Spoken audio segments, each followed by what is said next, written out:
The little girl's voice cut through the cheerful holiday music like a blade through silk.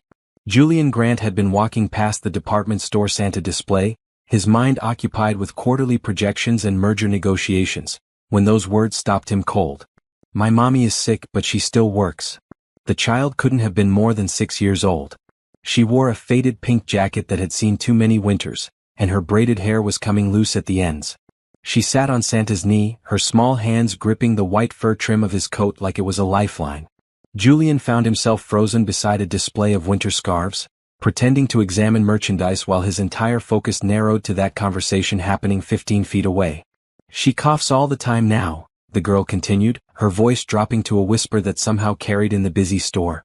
At night, I hear her in the bathroom. She tries to be quiet so I won't wake up, but I do. And in the morning there's blood on the tissues in the trash, but she hides them under other stuff. She thinks I don't see. The Santa, a tired-looking man with a real beard, shifted uncomfortably. Have you told anyone about this, sweetheart? Mommy says we can't afford doctors. She says if she stops working we'll lose our apartment.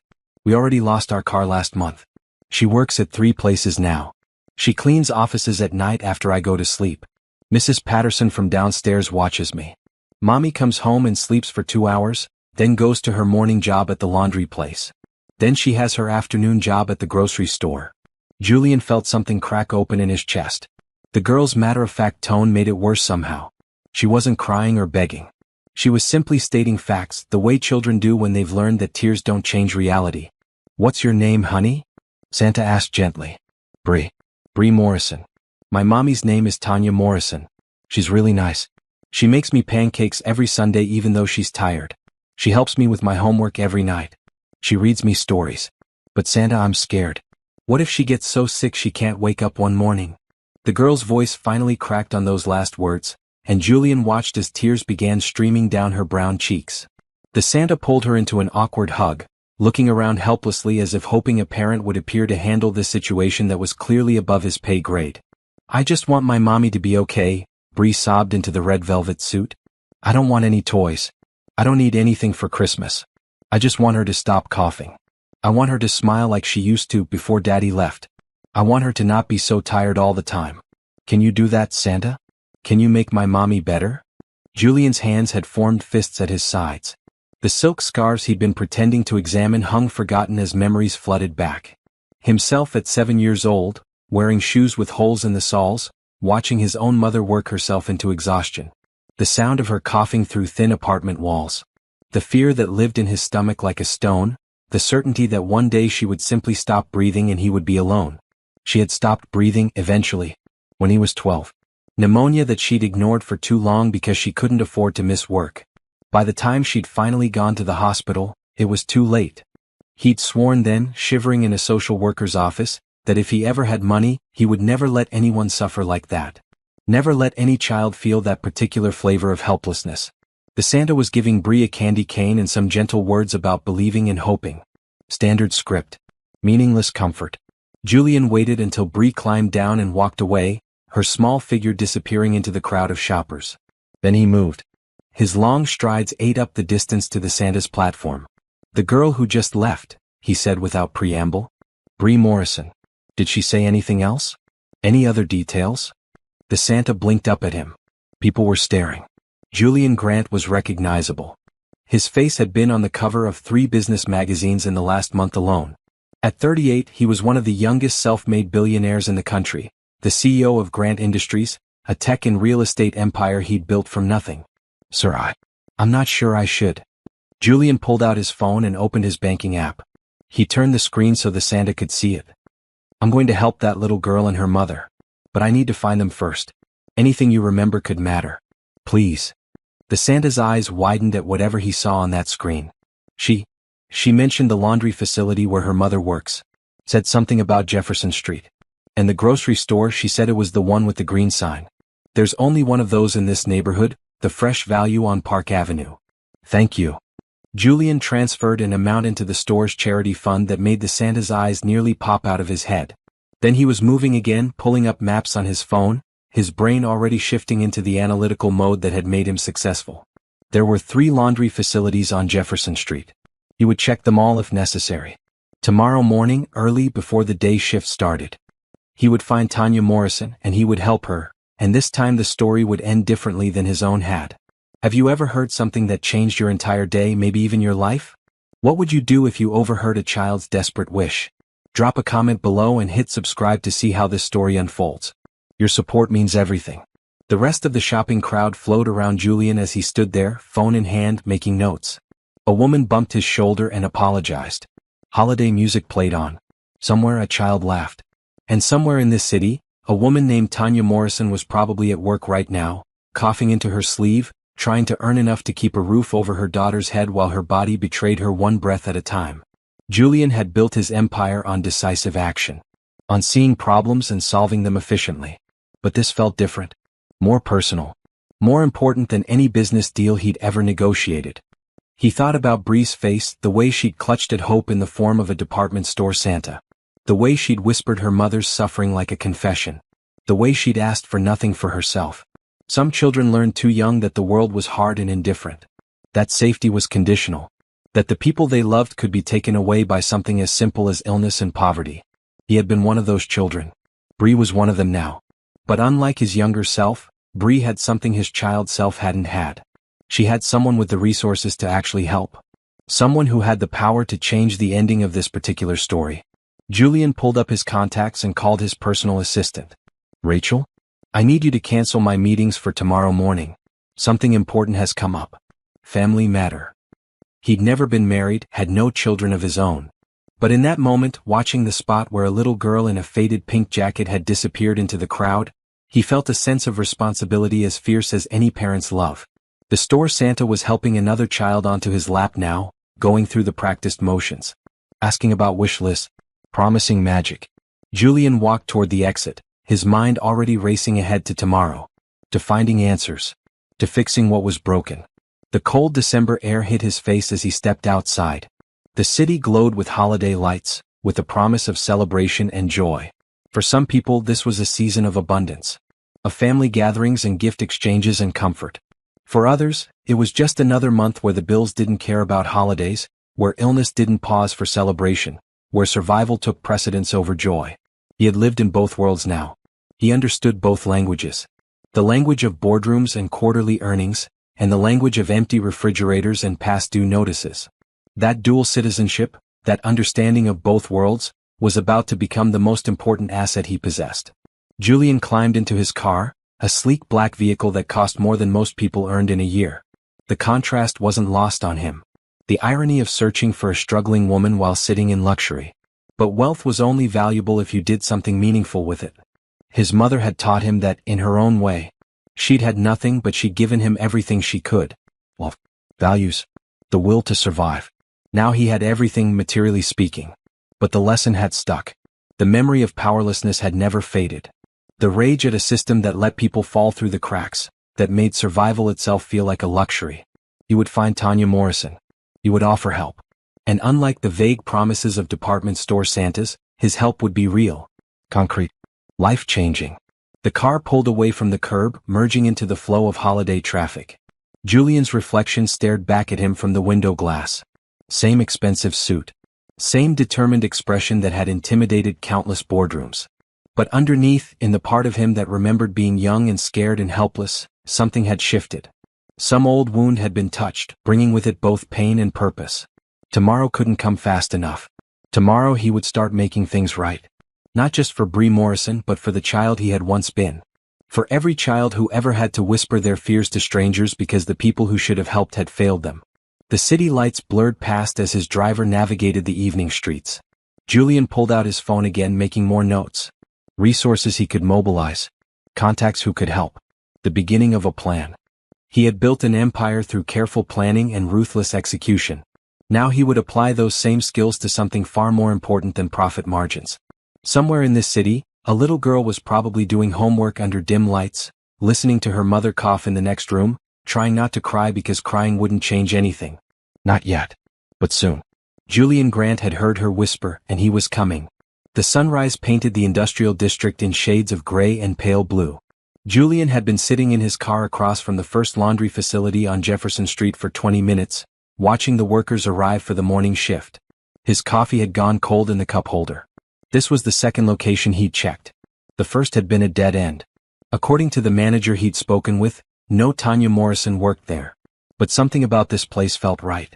Maybe it was the way the workers trudged in, shoulders hunched against more than just the December cold. Exhaustion had a particular shape and Julian recognized it. Then he saw her. She emerged from a bus that had seen better days, one of 5 people who got off at this stop.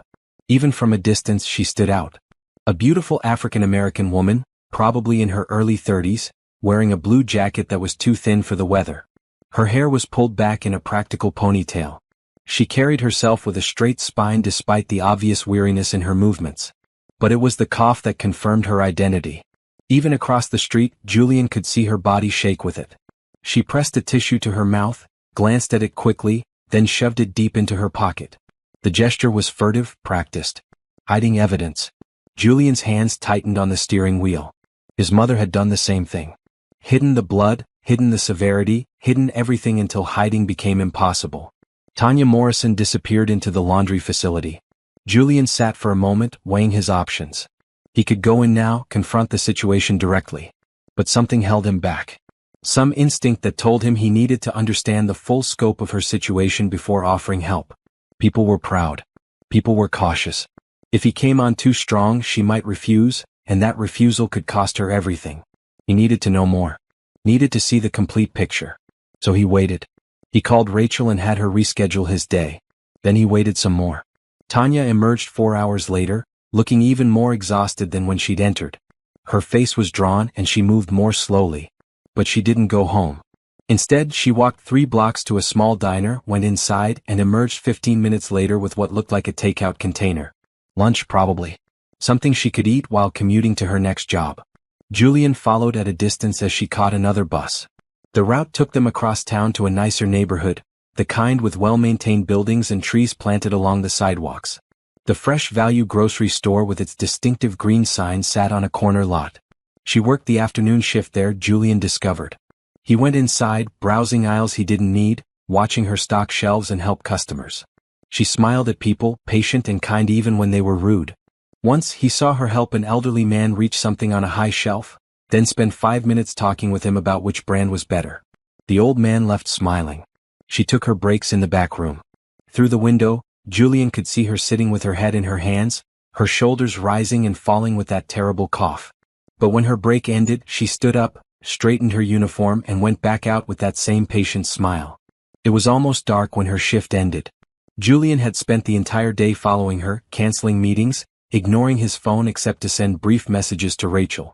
His entire world had narrowed to this one woman's struggle, and the more he saw, the more determined he became. But the day wasn't over for Tanya Morrison. Not yet. She caught another bus as the street lights flickered on. This route took them downtown to the business district where office towers reached toward the sky. Julian's own building was visible from here, glass and steel reflecting the evening lights. The bus stopped near a service entrance. Tanya got off along with a handful of other people, all wearing similar practical clothes. Cleaning crews. The invisible workforce that scrubbed and polished after everyone else had gone home. Julian watched her enter the building. He waited 15 minutes, then used his connections to gain access to the security feeds. It wasn't strictly ethical, but he told himself this was different. This was important. The grainy black and white footage showed Tanya moving through offices, emptying trash cans, vacuuming floors. Slow, methodical work. Exhausting work. Work that didn't end until after midnight. Julian couldn't watch anymore. He left his car and walked the streets of downtown, processing what he'd seen. This woman worked 3 jobs. She probably slept 4 or 5 hours a night maximum. She was sick, possibly seriously ill, and she had no safety net. No family support, apparently, based on what Bree had told Santa. Just herself and her daughter, balanced on the knife's edge of survival. One missed shift could mean eviction. One doctor's visit could mean choosing between rent and food. One bad cough at the wrong time could mean losing a job. It was a trap with no escape route. Work until you literally couldn't anymore, then lose everything anyway. He'd seen it before. Lived it before. His mother had been caught in the same trap. The system that demanded you keep working even when working was killing you. The math that never added up no matter how hard you tried. But he had the power to break that trap now. He could be the variable that changed the equation. Julian looked up at the office tower where Tanya Morrison was cleaning toilets and mopping floors. Somewhere in there, she was probably coughing into her sleeve, probably thinking about her daughter, probably calculating whether she could afford to buy Bree the winter boots she needed or whether they could make do with the ones from last year a little longer. He pulled out his phone and started making calls. First to his personal physician, the best in the city. Then to his real estate manager. Then to his HR director. By the time Tanya Morrison emerged from that building after midnight, exhausted and coughing, Julian had mobilized an entire support system. But he still had to approach her carefully. Had to offer help in a way she could accept without feeling like charity, without feeling like pity. He watched her catch the late-night bus home. Watched her get off in a neighborhood where the buildings were older, where chain-link fences separated small yards, where security bars covered windows. She walked to a small apartment building, climbed external stairs to the second floor, and let herself in. A light came on in one of the windows. Julian could see her silhouette moving around inside. Then the light went off. 2 hours of sleep, maybe, before she had to get up and do it all over again. He sat in his car outside her building for a long time, thinking. Planning. His phone buzzed with messages. Board members wanting decisions. Partners wanting meetings. A world that ran on his time and attention. But right now none of that mattered. Right now, the only thing that mattered was a woman and her daughter who deserved better than the hand life had dealt them. Julian had the resources. He had the will. Now he just needed the right approach. Tomorrow he would make contact. Tomorrow he would offer help. And this time he would make sure that help was accepted. Because some things were more important than pride. Some things were more important than independence. Sometimes accepting help was the bravest thing you could do. Tanya Morrison was about to learn that she didn't have to fight alone anymore. Whether she knew it yet or not, her life was about to change. Julian started his car and drove home through the empty streets. But he didn't sleep when he got there. Instead, he sat at his desk and planned. By the time the sun rose again, he had a strategy. And Julian Grant always executed his strategies perfectly. Julian found Tanya during her break at the laundry facility. He timed it carefully, watching through the window until he saw her head to the back room. Then he'd walked in, past the industrial washers and dryers, past the workers who didn't give him a second glance despite his expensive suit. She was sitting on a metal folding chair, eating a sandwich that looked like it had been made days ago. Her head was tilted back against the concrete wall, eyes closed. She looked so tired that Julian almost turned around, almost decided to wait for another time. But there was no good time. Every day she waited was another day her condition could worsen. Another day Bree had to worry. Tanya Morrison? Her eyes snapped open. She sat up straight, alert immediately despite her exhaustion. Defense mechanism probably. When you lived on the edge, you learned to be ready for threats. Who's asking? Her voice was cautious.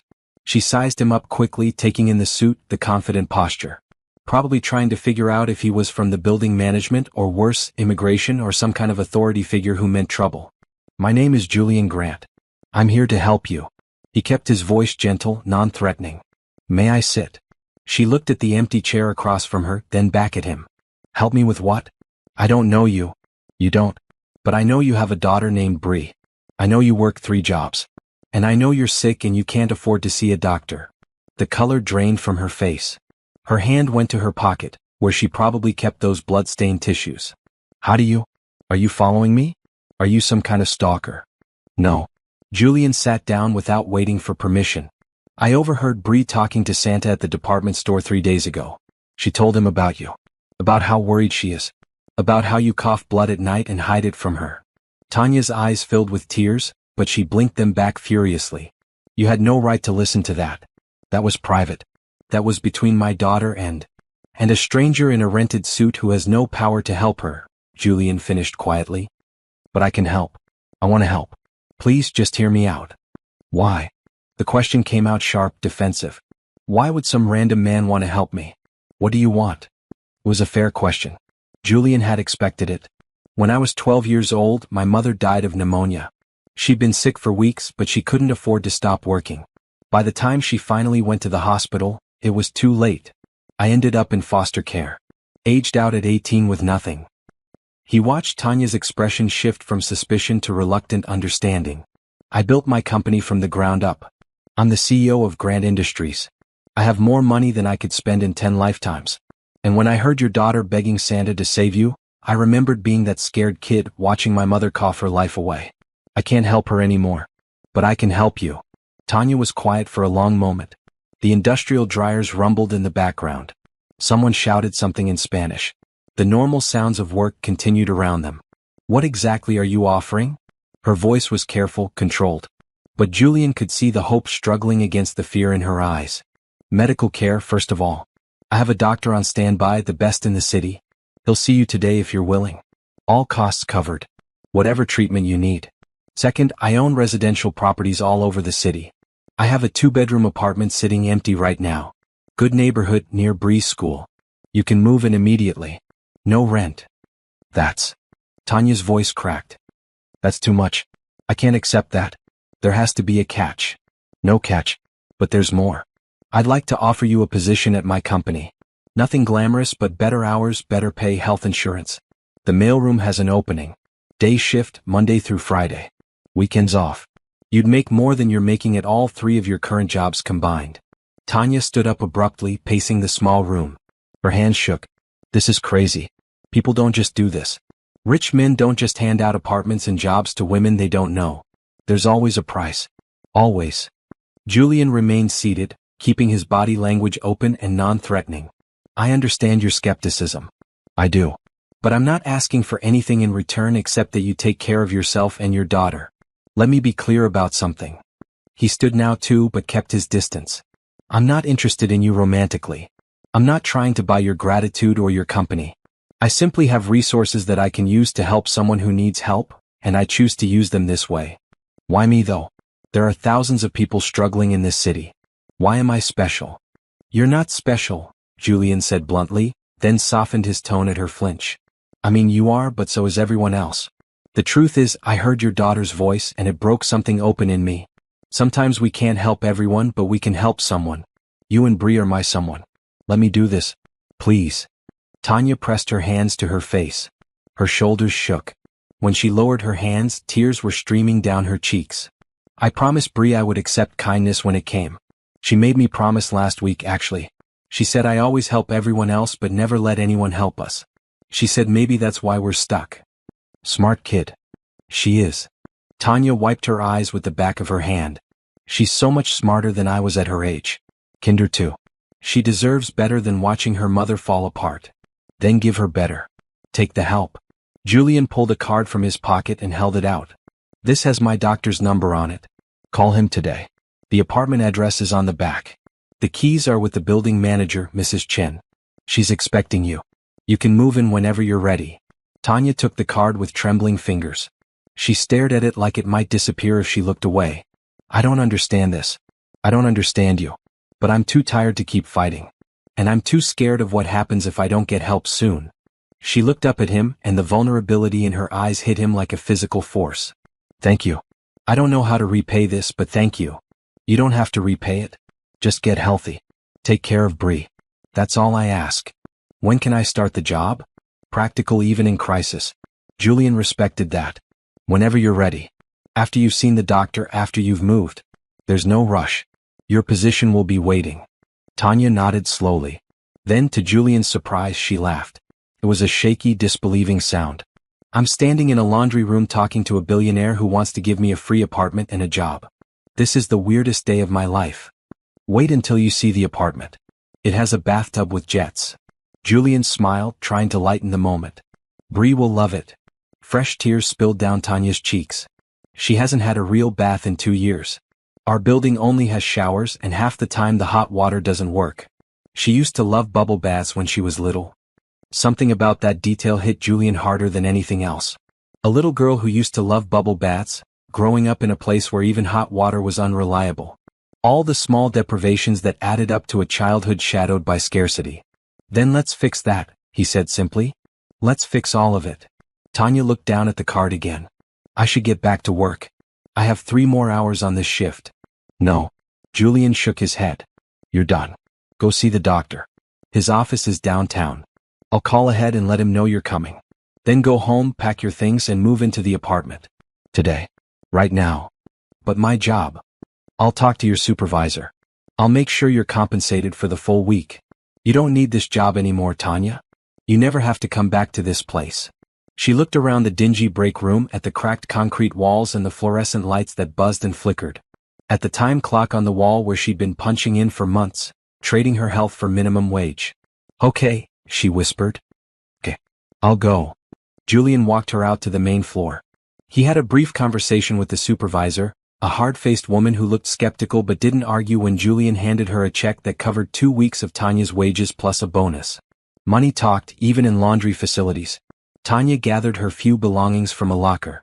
A spare shirt. A water bottle. A photograph of Bree in a cheap frame. Small pieces of a life lived in the margins. They walked outside together. Julian's driver was waiting. "Get in. He'll take you to the doctor, then to your daughter's school.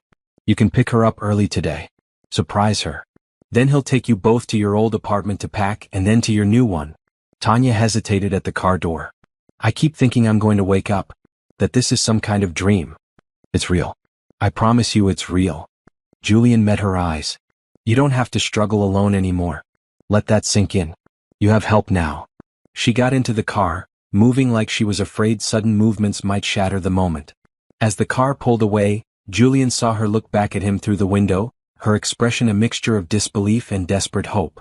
He stood on the sidewalk outside the laundry facility and felt something settle in his chest. A rightness. A sense that for once he'd used his power and his wealth for exactly what they should be used for. His phone buzzed. Rachel, probably, with a list of things that needed his attention. The regular business of running an empire. But Julian didn't look at his phone. Instead, he watched the car disappear into traffic, carrying Tanya Morrison toward a different future. Toward medical care and safe housing and the chance to breathe without fear. Somewhere in a school across town, a little girl named Bree was sitting in class, probably worrying about her mother.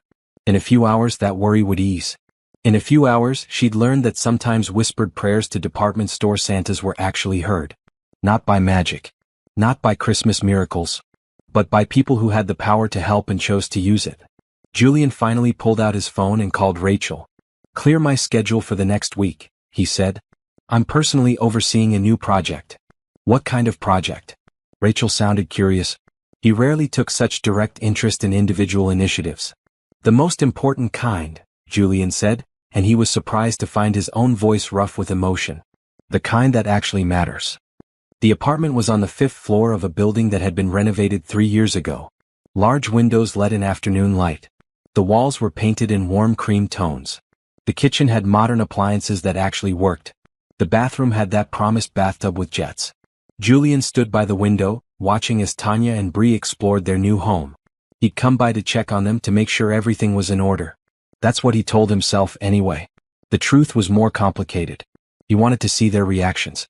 Needed to, somehow. Bree ran from room to room, her eyes wide with wonder. "Mommy, there's a dishwasher. A real dishwasher. And look at this closet. It's huge. And the bathroom, Mommy, you have to see the bathroom." Tanya followed more slowly, touching things lightly as if afraid they might vanish. The countertops. The light switches. The window latches. Every surface seemed to surprise her with its quality, its solidity. She'd seen the doctor yesterday.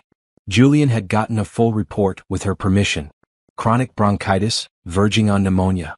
Caused by a combination of overwork, poor living conditions and untreated respiratory infections. Treatable, thankfully. Antibiotics, an inhaler, and strict instructions to rest for at least 2 weeks. The circles under her eyes were still dark, but some of the tension had left her shoulders. She wore a green sweater that looked new. Probably the first new clothing she'd bought herself in months.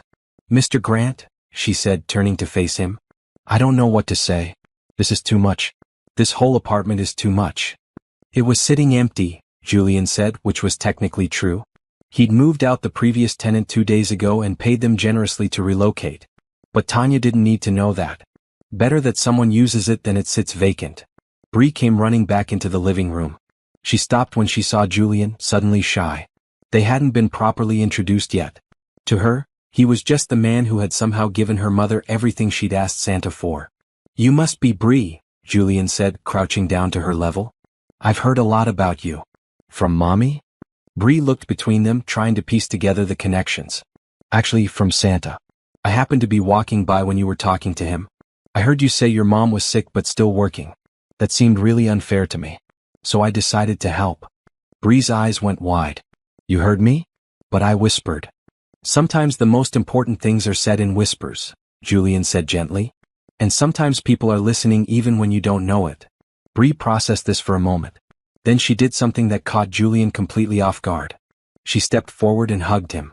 Her small arms wrapped around his neck, and she pressed her face against his shoulder. "Thank you for helping my mommy," she said, her voice muffled by his suit jacket. "I was really scared. I thought she was going to die like Mrs. Patterson's husband died. He got sick and then one day he just didn't wake up anymore. I had bad dreams about mommy not waking up." Julian felt something crack in his chest. He hugged the child back, this little girl who had been carrying such heavy fears. "Your mom is going to be fine. The doctor says she just needs rest and medicine. She's going to get better." Bree pulled back and looked at him seriously. "Are you an angel? Mommy says angels help people sometimes." "No, I'm just a person. But I think maybe we're all supposed to help each other when we can. That's what makes the world work better. I'm going to help people when I grow up," Bree announced. "I'm going to be a doctor so I can make sick people better. Or maybe I'll be rich like you so I can give people apartments when they need them." "You can be anything you want," Julian told her. "You're smart and kind. That's a good start." Tanya had been watching this exchange with tears in her eyes. "Bree, sweetie, why don't you go try out that bathtub? You've been wanting a bubble bath for a long time." Bree's face lit up. "Really? Right now? In the middle of the day? Why not? We don't have anywhere to be. Go ahead." Bree took off running. They heard the bathroom door close, then the sound of water running. Bree's excited voice carried through the walls, talking to herself about bubbles and jets and how this was the best day ever. Tanya sat down on the couch, suddenly unsteady. Julian sat in the chair across from her, giving her space. "I cried in the doctor's office yesterday," she said quietly, "when he told me what was wrong and what we were going to do to fix it. I cried because for months I've been terrified that it was something worse. Cancer maybe. Or something that would need surgery I could never afford. I laid awake at night imagining Bree at my funeral, wondering what would happen to her. You don't have to think about that anymore." "I know. That's what makes me cry now. Relief. I keep waiting for this to fall apart.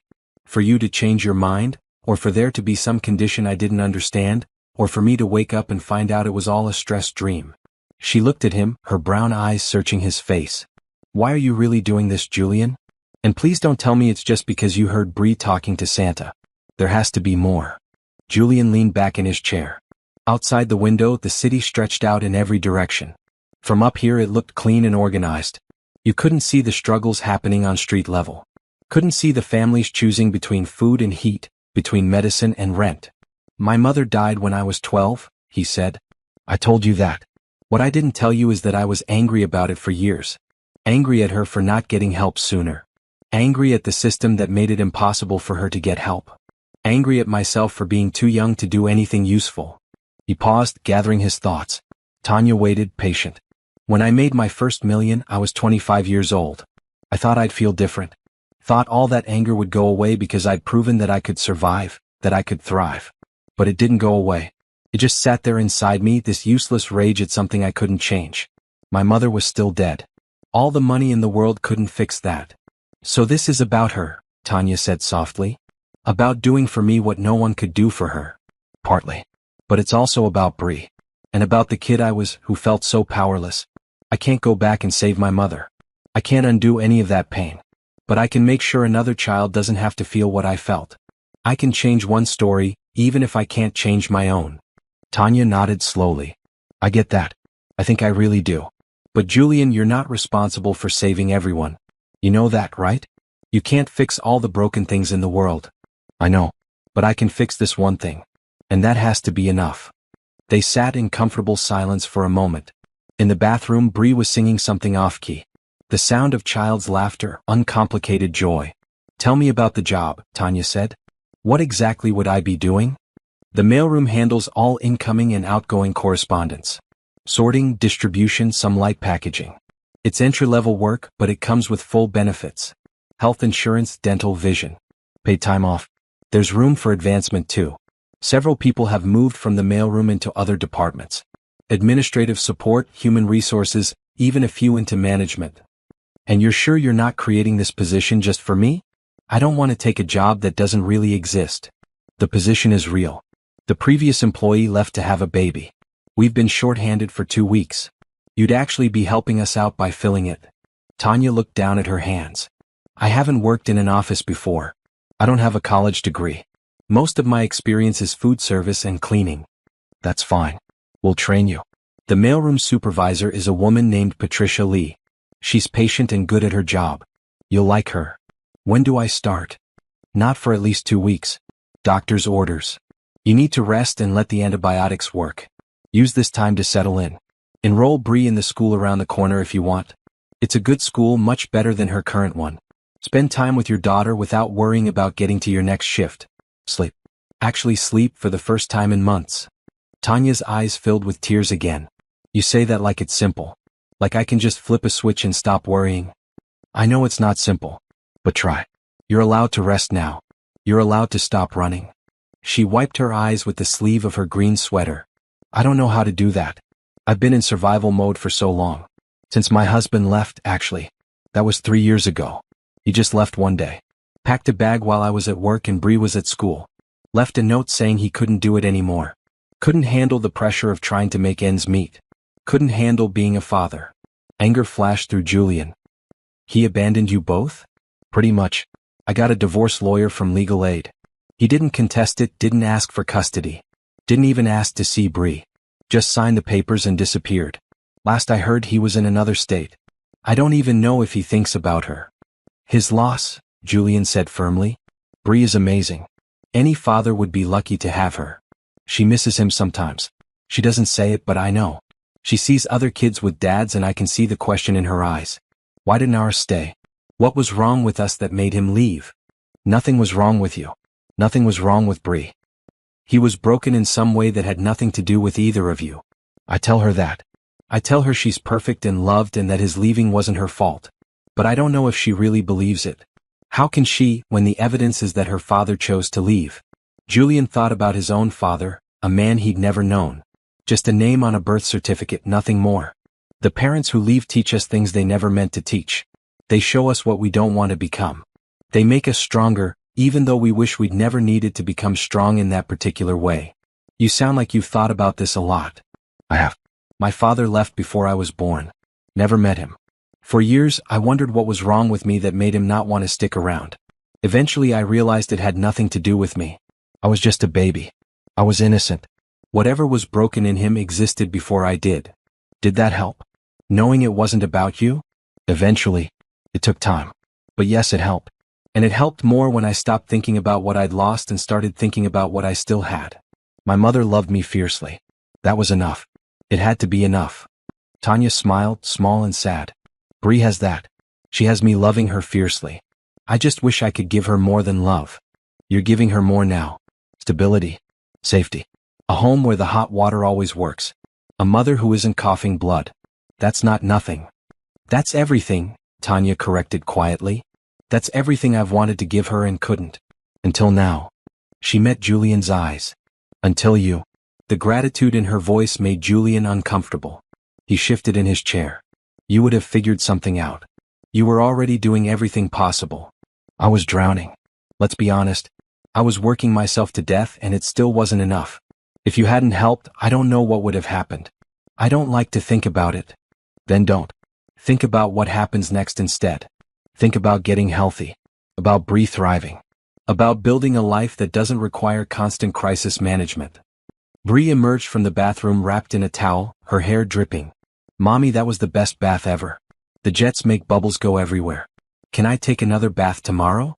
You can take a bath every single day if you want, Tanya said, her voice thick with emotion. Every day. Bree's eyes went wide. Really? Really? That's what having your own bathtub means. You can use it whenever you want. Bree processed this information like it was the most amazing thing she'd ever heard.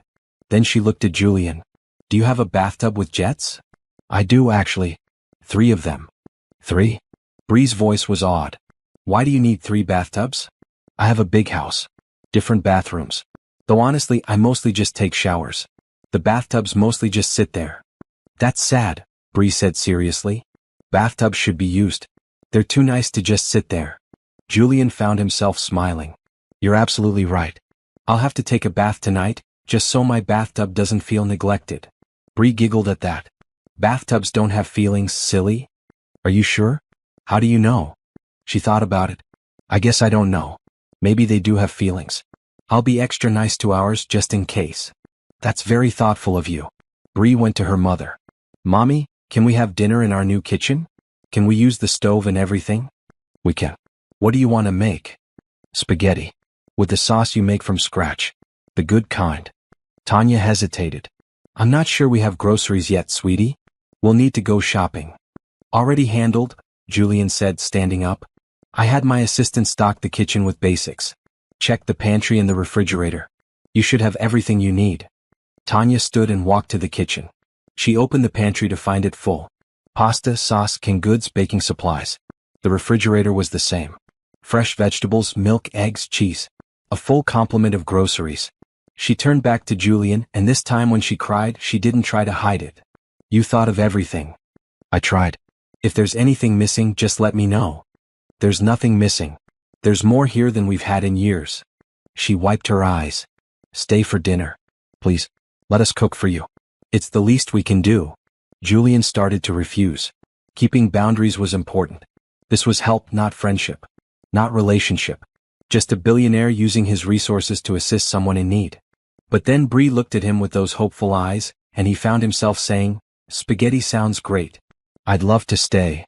The smile that broke across both their faces was worth more than any business deal he'd ever closed.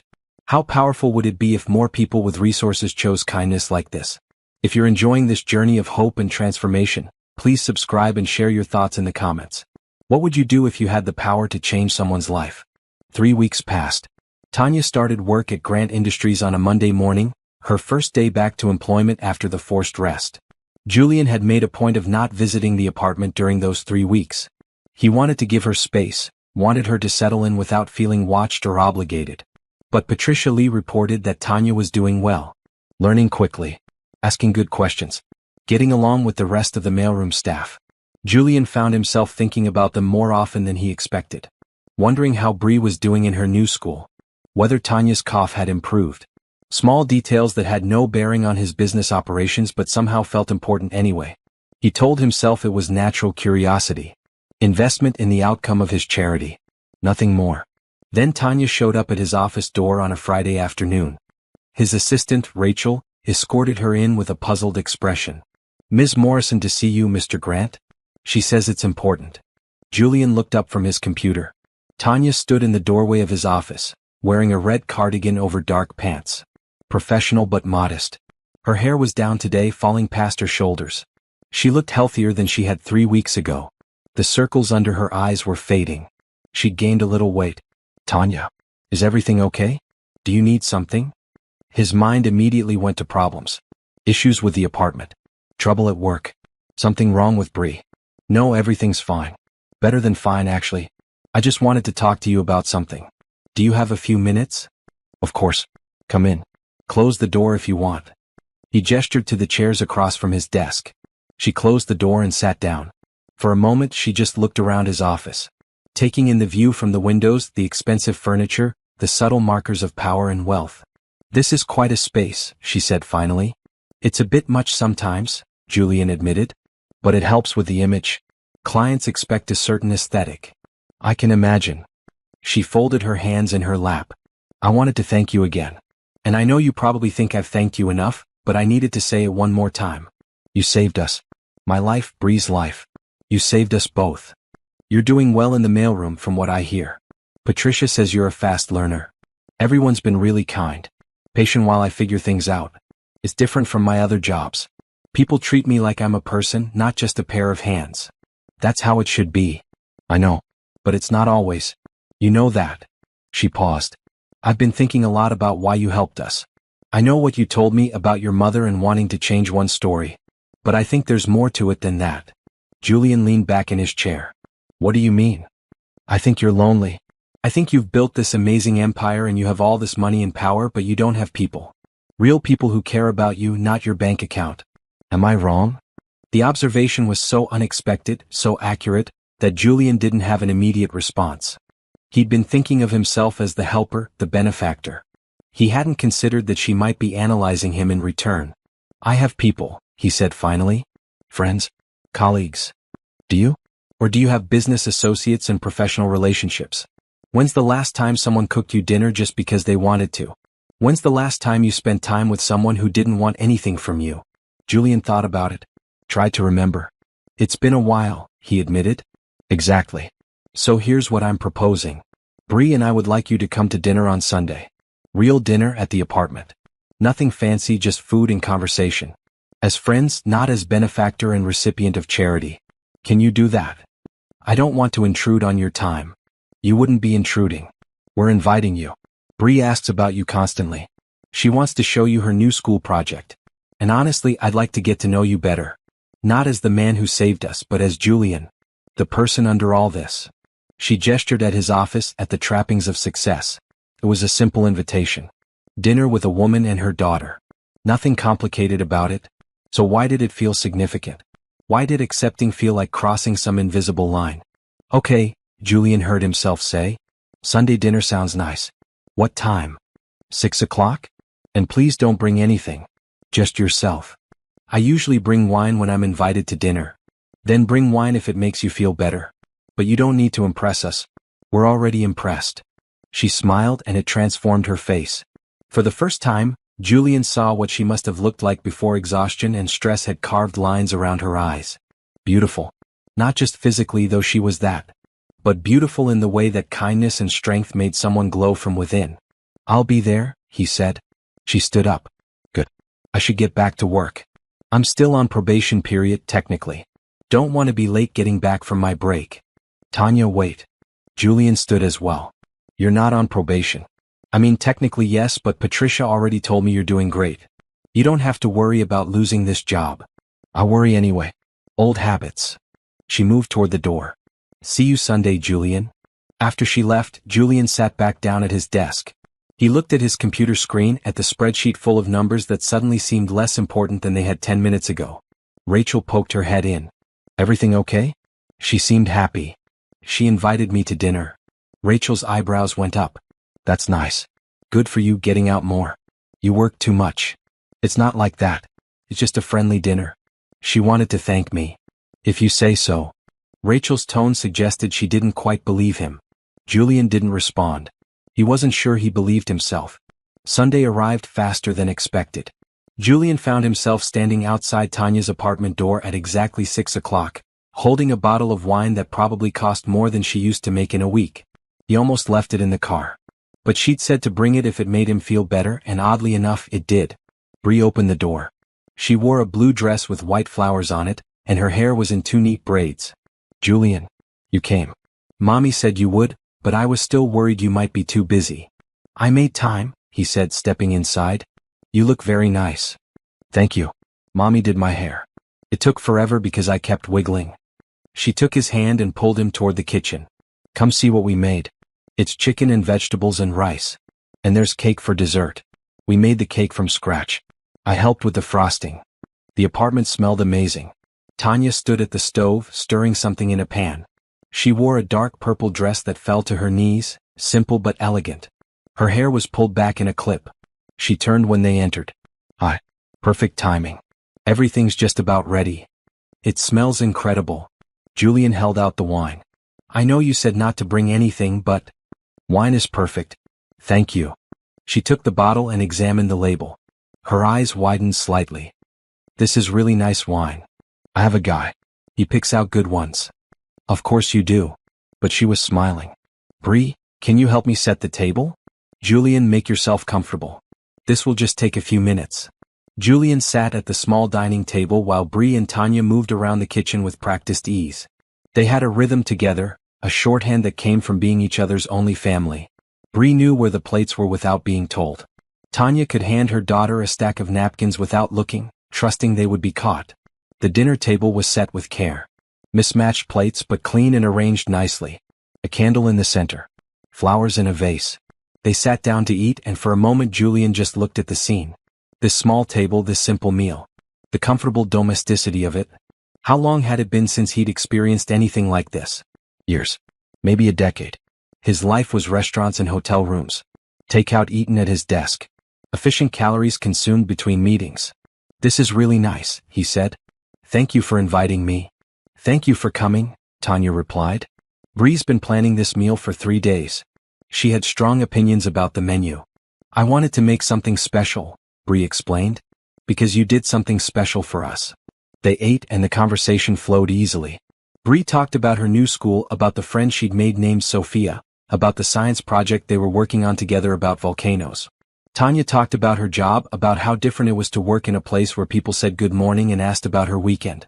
Julian found himself talking too, sharing stories he rarely told. About building his company from nothing. About the first investor who'd believed in him. About the failures that had taught him more than the successes. What made you want to start a business in the first place? Tanya asked. Most people get a regular job and settle into a routine. What made you think you could do something bigger? Julian thought about how to answer. Anger initially. I was angry at the world for being unfair. Angry at the system that had failed my mother. I wanted to prove that someone like me from where I came from could succeed. Could beat the odds. And then the anger faded, but the drive didn't. I realized I actually enjoyed the challenge. Building something. Solving problems. Creating jobs for people. It became less about proving anything and more about seeing how far I could take it. Do you ever think about stopping? About just enjoying what you've built? Tanya poured them both more wine. Sometimes. But I don't know what I'd do with myself. Work is what I know. It's what I'm good at. That's sad, Bree said, her voice thoughtful. You should have hobbies. Things you do just for fun. You sound like my therapist, Julian said, then realized he'd admitted to having a therapist. You see a therapist? Tanya looked surprised. Once a month. Have for years. Best decision I ever made, actually. Helps me sort through things. Keep perspective. What kind of things? The usual. Work stress. Relationship issues, though I don't have many relationships to have issues with. Childhood trauma. The whole package.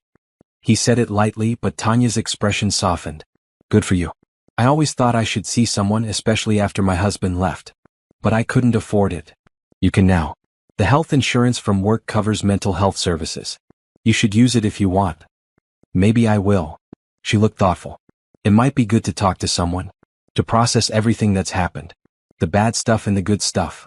They moved to the living room after dinner. Bree showed Julian her school project, a carefully constructed model of a volcano complete with vinegar and baking soda for eruptions. She demonstrated it in the bathtub, delighted when the foam overflowed dramatically. Later, after Bree went to bed, Julian and Tanya sat on the couch, coffee in hand, talking in the comfortable way of people who'd known each other longer than they actually had. Can I ask you something? Tanya said. And you can tell me if it's too personal. Go ahead. Why aren't you married? Or with someone? You're successful, attractive, clearly kind. I'd think people would be lining up. Julian smiled ruefully. People line up for what I have, not who I am. It's hard to know the difference sometimes. I've dated, but it never goes anywhere. Either they're intimidated by the money or they're too interested in the money. Finding someone who sees me as just me is harder than you'd think. I can imagine. Everyone wants something from you. Except you. Julian met her eyes. You didn't want anything from me. You fought against accepting help. I wanted my daughter to be safe and healthy. I would have swallowed my pride for that. But you're right, I didn't want you. I wanted what you could provide. There's a difference. And now? The question came out before Julian could stop it. Tanya was quiet for a moment. Now I see you as a person. Complicated. Driven. Kind but guarded. Lonely, I think, even though you probably don't admit it to yourself often. You remind me of Bree in some ways. You've both learned to be careful with trust. Careful isn't always bad. No. But it can be isolating. She set down her coffee cup. I'm glad you came tonight. I think you needed this as much as we did. Maybe I did, Julian admitted. He left an hour later, driving home through city streets that suddenly felt less familiar. The evening had shifted something in him. Some assumption about the boundaries between helper and helped, about the limits of what he was doing. This wasn't just charity anymore. It was becoming something else. Something he didn't have a name for yet. And that should have worried him. Should have sent him into careful retreat, maintaining professional distance. But instead, all he felt was anticipation for the next time he'd see them. For the next dinner invitation. For the next easy conversation that made the world feel less harsh. He'd spent years building walls. Maybe it was time to let someone pass them. The next 4 weeks passed in a comfortable rhythm. Julian found himself at the apartment most Sunday evenings. Sometimes for dinner, sometimes just to visit. Bree would show him her homework or a new book she'd read. Tanya would make coffee and they'd talk while Bree did puzzles or drew pictures. It became normal. Expected. The highlight of Julian's week, though he didn't admit that to anyone, especially not himself. At work, Patricia Lee pulled him aside one afternoon. She was a small woman in her 50s, with short black hair and sharp eyes that missed nothing. "Can I speak with you privately?" she asked. They went to his office. Julian gestured for her to sit. "It's about Tanya Morrison," Patricia said. Julian tensed. "Is there a problem with her work?" "No, her work is exemplary. That's actually what I wanted to talk about. She's too good for the mailroom. She has organizational skills that are being wasted on sorting mail. I'd like to move her to my assistant position. My current assistant is leaving next month to go back to school. Tanya would be perfect for the role." Relief washed through Julian. "That sounds like a great opportunity for her." "It is. Better pay, more responsibility, room for advancement. But here's the thing, Mr. Grant." Patricia leaned forward. "I need to know that you hired her for legitimate reasons. Not because you're interested in her romantically." Julian's defenses rose immediately. "I hired her because she needed a job. Because she was qualified. She was overqualified if anything. A woman who managed to work 3 jobs while raising a child alone has serious skills. But that doesn't answer my question. Are you interested in her?" "That's not appropriate to ask. Actually, as her potential supervisor, it's very appropriate. If there's a personal relationship complicating the professional one, I need to know. For her protection as much as yours." Julian stood and walked to the window. The city spread out below, busy with afternoon traffic. "I like her. As a person. I enjoy spending time with her and her daughter. But I'm not pursuing anything romantic. She's been through enough. The last thing she needs is her benefactor making things complicated." "But you want to," Patricia said quietly. "Want to pursue something, I mean." Julian didn't turn around. "It doesn't matter what I want. What matters is what's best for her and Bree. What if what's best for them is having you in their lives? Not as some distant benefactor, but as someone who actually cares about them." "I do care about them." "I know. Everyone can see it. The way your face changes when someone mentions Tanya's name. The way you check the mailroom schedule to know when she's working. You're not as subtle as you think you are." Julian finally turned around. "Even if I did have feelings, which I'm not confirming, acting on them would be inappropriate. I'm her employer. I provided her apartment. There's a massive power imbalance." "There is. But there are ways to address that. If you're serious about her, if you think this could be something real, then we need to put safeguards in place. Make sure she knows she's safe regardless of what happens between you personally. Make sure she has an exit that doesn't cost her everything."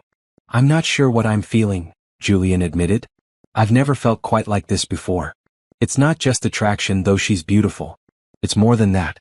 I feel lighter when I'm with them. Like I can breathe easier. Like life makes more sense." Patricia smiled. "That's called happiness, Mr. Grant. You should try it more often. It feels dangerous. Love usually does. But it's also worth it. Take it from someone who's been married 30 years. The risk is worth the reward. I'm not in love with her." But even as he said it, Julian knew he was lying. To Patricia and to himself. "If you say so." Patricia stood. "I'll offer Tanya the assistant position regardless. She deserves it. What you do with your personal feelings is your business. But Mr. Grant? Life is short. Happiness is rare. If you found it, don't let it go just because it's scary." After she left, Julian sat at his desk for a long time, thinking. He'd built his entire adult life on control. On calculated risks and careful planning. His emotions were kept in check. His personal life was minimal by design. Less attachment meant less potential loss. But Tanya and Bree had slipped past his defenses without him noticing. They'd become important. Essential even. The thought of not seeing them, of letting this connection fade, felt wrong in a way he couldn't articulate. That evening he went to the apartment without calling ahead. Tanya answered the door in sweatpants and an old t-shirt, her hair in a messy bun. She looked surprised to see him. "Julian? Is everything okay?" "Yes. No.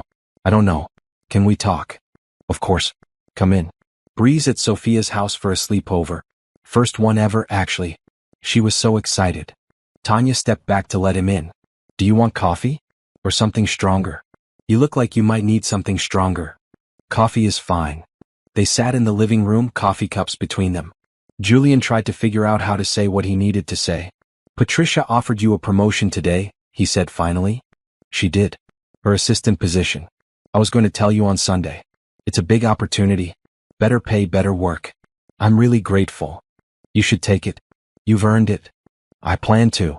Tanya looked at him carefully. That's not why you're here though, is it? No. Julian set down his coffee cup. I've been thinking about what I want. What I'm doing here with you and Bree. And I need to be honest with you about it. Tanya's expression became guarded. Okay. I'm listening. I like you, Julian said. More than I should. More than is probably wise. I enjoy spending time with you. I think about you when I'm not here. I look forward to Sundays more than any other day of the week. And I don't know what to do about that. Tanya was quiet for a long moment. What do you want to do about it? I want to see where this goes. I want to take you on a real date. I want to kiss you. I want to be more than just the man who helped you. But I'm terrified that if I pursue that, I'll ruin everything. You'll feel obligated because of what I did for you. Or you'll worry that rejecting me means losing your job and your apartment. There's no way to make this balanced. No way to remove the power dynamic. You're right, Tanya said. There isn't. No matter what you say, no matter what promises you make, I'll always know that you have the power to take everything away. That's just reality. Julian felt his heart sink. So we can't do this. I didn't say that. Tanya moved closer on the couch. Julian, I've been attracted to you since the day you walked into that laundry facility. At first, I thought it was gratitude. You saved us, so of course I felt drawn to you. But it's not just gratitude. You're smart and kind. You listen when I talk. You make Bree laugh. You see me as a person, not just someone to be rescued. Then what's stopping us? Fear. Same as you. I'm scared this won't work and I'll lose not just you but everything that came with you. I'm scared I'm not enough for someone like you. I'm scared that one day you'll realize I'm just a woman from the wrong side of town who didn't even finish college, and you'll wonder what you were thinking. That's not going to happen. You can't promise that. You don't know how you'll feel in 6 months or a year. People change their minds. Feelings fade. Her voice was sad, resigned. Not all feelings, Julian said. Some feelings grow stronger. Some connections matter more as time passes. How do you know this is one of those? How do we know this isn't just proximity and gratitude and the novelty of someone treating you like a regular person instead of a billionaire? We don't know. That's what taking a chance means. Stepping forward without guarantees. Tanya laughed, but it was a shaky sound. You're asking me to risk everything on maybe. I'm asking you to trust me. I'm asking you to believe that I wouldn't hurt you intentionally. That I value you too much to be careless with your heart. She looked at him, really looked at him. Whatever she saw in his face must have satisfied something, because she leaned in and kissed him. It was gentle, tentative. A question more than a statement. Julian responded carefully, keeping his hands still, letting her control the moment. When she pulled back, her eyes were bright with unshed tears. I'm terrified. Me too. If we do this, we do it slowly. For Bree's sake as much as ours. No rushing. No big declarations. Just seeing where it goes. I can do that. And if it doesn't work out, you promise that nothing changes with my job or the apartment. That Bree and I are safe no matter what happens between us. I promise. I'll put it in writing if you want. Legal documents that guarantee your position and housing regardless of our personal relationship. Tanya nodded slowly. Okay then. Let's try this. Let's see what happens when we stop fighting against what we feel. Julian pulled her close and she rested her head on his shoulder. They sat like that for a while, not talking, just being. The apartment was quiet around them. Outside, the city hummed with evening activity. What do we tell Bree? Julian asked eventually. The truth in age-appropriate terms.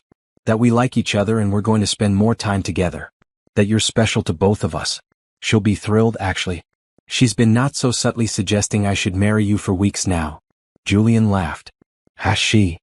Constantly. According to Bree, you're the best person ever and obviously perfect for me. 6-year-old logic. Smart kid. The smartest. Tanya pulled back to look at him. So what does dating a billionaire look like? Do we go to fancy restaurants and gallery openings? We can do whatever you want. Fancy or simple, I don't care. I just want to be with you. Can we start with simple? I'm not ready for your world yet. Let me ease into it. Simple is perfect. Julian kissed her forehead. We'll figure this out together. One day at a time. They talked until late into the night. About fears and hopes, about what they wanted from this relationship, about how to protect Bree through it all. By the time Julian left, something had fundamentally shifted between them. They weren't just friends anymore. They were something more. Something fragile and new, but also strong enough to have survived this far. Julian drove home feeling lighter than he had in years. The risk was real. The fear was justified. But Patricia had been right. Some things were worth the danger. And Tanya Morrison was definitely one of them. The date was Julian's idea. A simple dinner at a small restaurant in a neighborhood far from the business district. Somewhere they could be just two people eating pasta, not a billionaire and the woman he'd rescued. Tanya wore a maroon dress that brought out the warmth in her skin. She'd left her hair down, and it caught the candlelight in a way that made Julian's breath catch. "You look beautiful," he said when she arrived. "You clean up pretty well yourself." She smiled, but he could see the nervousness in the way her hands fidgeted with her purse. They ordered wine and appetizers. The conversation started awkwardly, both of them hyper-aware that this was different from their casual dinners at the apartment. This was official. This meant something. But gradually they relaxed. Tanya told him about her day, about a funny incident in the mailroom involving mislabeled packages. Julian told her about a difficult negotiation with a contractor. Normal conversation. Easy. "How's Bree handling this?" Julian asked over dessert. She's ecstatic. She asked if this means you'll be her dad now. I had to explain that dating doesn't automatically mean marriage and parenthood, but I don't think she fully understood. In her mind, you're already family. How do you feel about that? Tanya was quiet for a moment. It's fast.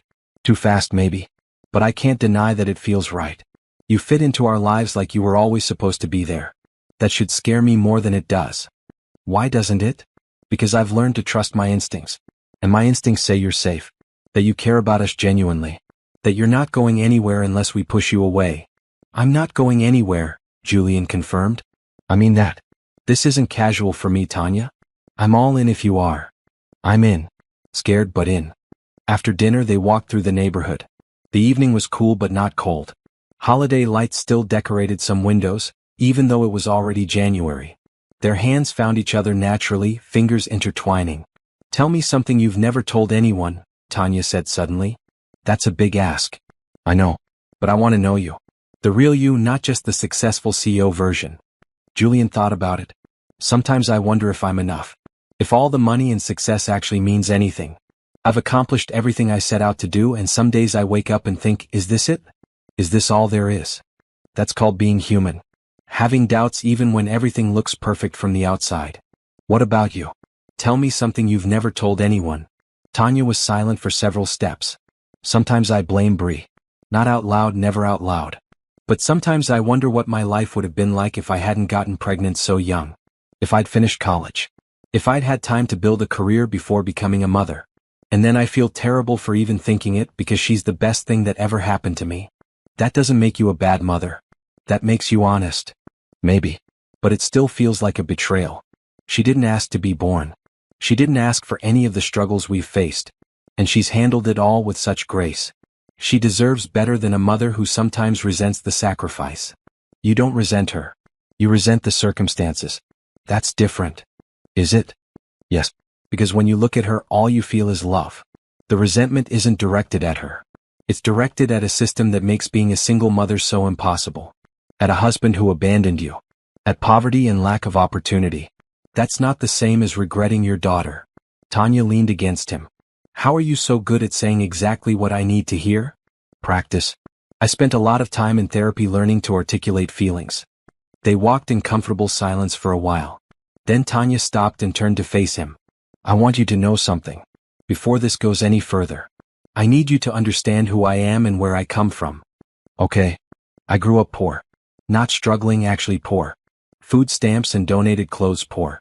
My mom worked as a home health aide. My dad left when I was 5. I don't remember him. I got pregnant with Bree when I was 23. Her father and I got married because it seemed like the responsible thing to do, but we were never really in love. We were just two scared kids trying to do the right thing. She paused, gathering her thoughts. When he left, I was devastated. Not because I loved him so much, but because I felt like a failure. Like I'd proven everyone right who said I wouldn't amount to anything. And then I spent 3 years barely surviving, working myself into the ground, watching my daughter grow up in poverty just like I did. Breaking that cycle felt impossible. And then I showed up, Julian said quietly. And then you showed up. And you broke the cycle for us. But Julian, I need you to understand that I'm still that girl from the poor neighborhood. I didn't suddenly become sophisticated just because I live in a nice apartment now. I don't know which fork to use at fancy dinners. I've never been to Europe. I can't discuss art or wine or any of the things people in your world probably talk about at parties. I don't care about any of that. You say that now. But what about when you introduce me to your friends? Your business associates? What happens when they look at me and see exactly what I am? Someone who doesn't belong in your world. Julian took both her hands in his. Tanya, listen to me. I don't have many real friends. Most of my relationships are professional. The people I know are networking contacts, not companions. They're not better than you just because they have money. Most of them are boring as hell actually. They talk about stock prices and real estate investments and they forget that there's a world outside their bubble. He squeezed her hands gently. You have more real-life experience, more practical wisdom, more genuine kindness than anyone in my so-called social circle. You raised a daughter alone while working 3 jobs. You kept going even when every system was set up to make you fail. That takes more strength than anything I've ever done. You built an empire from nothing.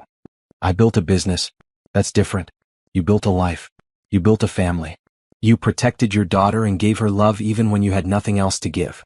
That matters more than any quarterly profit report. Tanya's eyes were wet. You really believe that? I know that. And if anyone in my world has a problem with you, then they're not people I need in my life. She kissed him then right there on the sidewalk. It was deeper than their first kiss, less tentative. When they broke apart, she was smiling. Take me home, she said. To your home. I want to see where you live. Julian's penthouse was exactly what Tanya expected and somehow more. Floor-to-ceiling windows overlooking the city.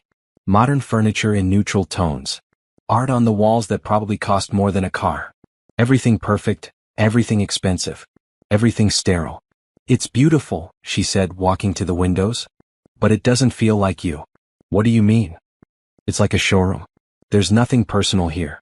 No photographs, no clutter, no signs that anyone actually lives in this space. Julian looked around, seeing his home through her eyes. She was right. It was a hotel suite that happened to be where he slept. Nothing more. I've never thought about it, he admitted. I'm barely here. Just to sleep and shower, mostly. That's sad. Home should be more than a place to sleep. It should be somewhere you want to be. Your apartment feels like a home. Because Bree and I actually live there. We make messes. We put things on the walls. We exist in the space instead of just passing through it. Julian pulled her close, wrapping his arms around her waist from behind as they both looked out at the city lights. Maybe you could help me make this place feel more like a home. Are you sure you want that? It'll mean clutter. Bree will leave toys around. I'll reorganize your kitchen to actually make sense. It won't be pristine anymore. Good. Pristine is overrated. He rested his chin on her shoulder. I like the idea of you being here. Of this place feeling lived in. They stayed like that for a while, watching the city. Then Tanya turned in his arms and kissed him again. This time, neither of them was thinking about fears or risks or power dynamics. This time, they were just 2 people who'd found each other against all odds, deciding to take a chance on something real. Later, sitting on his expensive couch with takeout Chinese food because neither of them felt like going back out, Tanya said, "We should tell Bree tomorrow. About us being official." "How do you want to do it?" "Together. At the apartment. You should be there when I tell her. She'll want to celebrate with both of us." "What if she freaks out?" "Kids can be unpredictable about stuff like this." "She's going to be thrilled. Trust me. She's been planning our wedding in her head for weeks." Julian laughed. "No pressure. She's 6. Everything is immediate to her. But that doesn't mean we have to rush. We can take our time. Figure this out at our own pace." "I'd marry you tomorrow if you'd let me," Julian said, then froze. "I didn't mean. I'm not proposing. I just meant." Tanya pressed a finger to his lips. "I know what you meant, and it's sweet. But let's date for a while first. Let's make sure this is real and lasting before we make any big decisions." "Fair enough." They finished their food and talked until late. About everything and nothing. About hopes for the future and fears from the past. About Bree and work and how to balance new relationship energy with practical reality. When Julian finally drove Tanya home, they kissed goodnight in the car like teenagers. Sweet and lingering, neither wanting to be the first to pull away. "Tomorrow," Tanya said. "We'll tell Bree tomorrow." "Tomorrow," Julian agreed. He watched her walk into her building, watched the light turn on in her apartment window. Then he drove home feeling like his life had finally, after 38 years, started making sense. The risk was worth it. The fear was manageable. And the possibility of a real future with Tanya and Bree was worth any uncertainty. Love, he was discovering, wasn't about guarantees. It was about choosing someone every day, even when it was scary. Especially when it was scary. And Julian was ready to choose them. Every single day. The board meeting started badly and got worse. Julian had expected some questions about his personal life. His relationship with Tanya wasn't exactly secret anymore. They'd been seen together at restaurants, at Bree's school events. In a city this size, word traveled fast in certain circles. But he hadn't expected the level of hostility he encountered that Tuesday morning. Richard Sterling, one of the older board members and a significant investor, stood up midway through Julian's quarterly report. "I think we need to address the elephant in the room." Julian set down his presentation notes. "Which would be your relationship with an employee. Specifically, your relationship with Tanya Morrison. We've received complaints that it constitutes an abuse of power and creates liability for the company. Tanya and I are dating, yes. I don't see how that creates liability. She was promoted based on merit, not favoritism. Patricia Lee made that decision independently. But you facilitated her hiring in the first place," another board member, Susan Wright, chimed in. "You gave her an apartment. You paid her medical bills. And now you're in a romantic relationship with her. That looks problematic from a corporate governance standpoint." Julian kept his voice level. "I helped someone in need. That happened before she was an employee. The two situations are separate." "Are they?" Richard leaned forward. "Because from where we sit, it looks like you handpicked a vulnerable woman, created a situation where she was completely dependent on you, and then pursued her romantically. That's not a good look for Grant Industries." Anger flared in Julian's chest, but he tamped it down. "Tanya is not dependent on me. She has a job she earned through her own skills. She has housing that's guaranteed regardless of our personal relationship. I put that in writing. She has the freedom to leave if she wants to." "Does she though?" Susan pressed. "Can she really say no to you when you control her job, her housing, her entire stability? That's not consent. That's coercion. That's offensive." Julian's voice went cold. "You're suggesting I would manipulate or coerce someone? That I'm abusing my position? I'm not." "Then end the relationship," Richard said bluntly. "If she's truly free to choose, let her prove it by choosing to stay in her job after you end things. I'm not ending my relationship to appease the board's concerns. Tanya and I have done nothing wrong." "The optics are bad," Susan insisted. "You're the CEO of a major corporation. You're held to a higher standard. Dating an employee you personally hired and housed creates appearance issues even if the reality is innocent. You need to either end the relationship or we need to discuss your future with this company." The room went silent. The threat hung in the air, unmistakable. Julian looked around the table. Most of the board members looked uncomfortable but not necessarily opposed. A few nodded in agreement with Richard and Susan. His support wasn't as solid as he'd assumed. "I'll take your concerns under advisement," Julian said carefully. "But I won't make any decisions about my personal life based on corporate politics. If the board wants to call a vote of no confidence, that's your prerogative. But I won't be bullied into ending a relationship that makes me happy." He ended the meeting early and returned to his office, his mind racing. Rachel followed him in. "That was ugly," she said. "It was." Julian paced behind his desk. "They can't actually fire me, can they? I'm the majority shareholder. They can make your life difficult. They can cause problems with investors. They can create bad press. Richard Sterling has connections with several major financial publications. If he decides to make this a story, then we deal with it." Julian sat down heavily. "I'm not ending things with Tanya because the board doesn't like the optics. That's not how relationships work." "I know. But Julian, they have a point about the power dynamic. Not that you did anything wrong, but the appearance of impropriety can be just as damaging as actual impropriety. So what do you suggest?" Rachel sat down across from him. "Total transparency. Make it clear that Tanya has protections in place. Maybe bring in an independent third party to verify that her employment is secure regardless of your relationship. Show that you've thought about the ethical implications and put safeguards in place. That makes it sound like I think I did something wrong. No, it makes it sound like you're aware of how things look and you care about doing right by Tanya. That's different." Julian rubbed his face. "This is exactly what I was afraid of. The moment I let someone in, the moment I let myself be happy, it becomes ammunition. Welcome to being human, Rachel said gently. This is what everyone deals with. The difference is you have more money and more people watching. That evening, Julian went to the apartment to talk to Tanya. She met him at the door, took one look at his face and said, "What happened?" He told her everything. About the board meeting, about Richard Sterling's accusations, about the thinly veiled threat to his position. She listened without interrupting, her expression growing more troubled as he spoke. When he finished, she was quiet for a long moment. Bree was in her room doing homework, the sound of her humming drifting down the hallway. "Maybe they're right," Tanya said finally. "What?" "Maybe this is wrong. Maybe I am too dependent on you. Maybe we rushed into this without thinking about the consequences. Don't do that. Don't let them make you doubt us." "I'm not doubting us. I'm doubting me. Julian, I don't want to be the reason you lose your company. I don't want to be a liability." "You're not a liability. You're the best thing that's happened to me in years. But I am a complication. You can't deny that. Your board is right that the optics are bad. A billionaire CEO dating an employee he essentially rescued? That's a headline waiting to happen. And not a good one." Julian moved closer, taking her hands. "So what? So we deal with bad headlines. So we face down gossip and judgment. That doesn't change what's real between us. But it could cost you everything you've built. And you're worth it." He said it simply, matter-of-factly. "You and Bree are worth any amount of professional complications." Tears filled Tanya's eyes. "You can't mean that. Your company is your life. It was my life. Now you are. Both of you. Don't you see? You've changed everything for me. Given me something to care about beyond profit margins and growth strategies. I'm not giving that up. I'm not giving you up. Even if it costs you Grant Industries? Even then. I can build another company. I can't replace you." Tanya pulled him into a hug, holding on tight. "You're crazy. You know that, right?" "Maybe. But I'm also serious. We're going to face this together.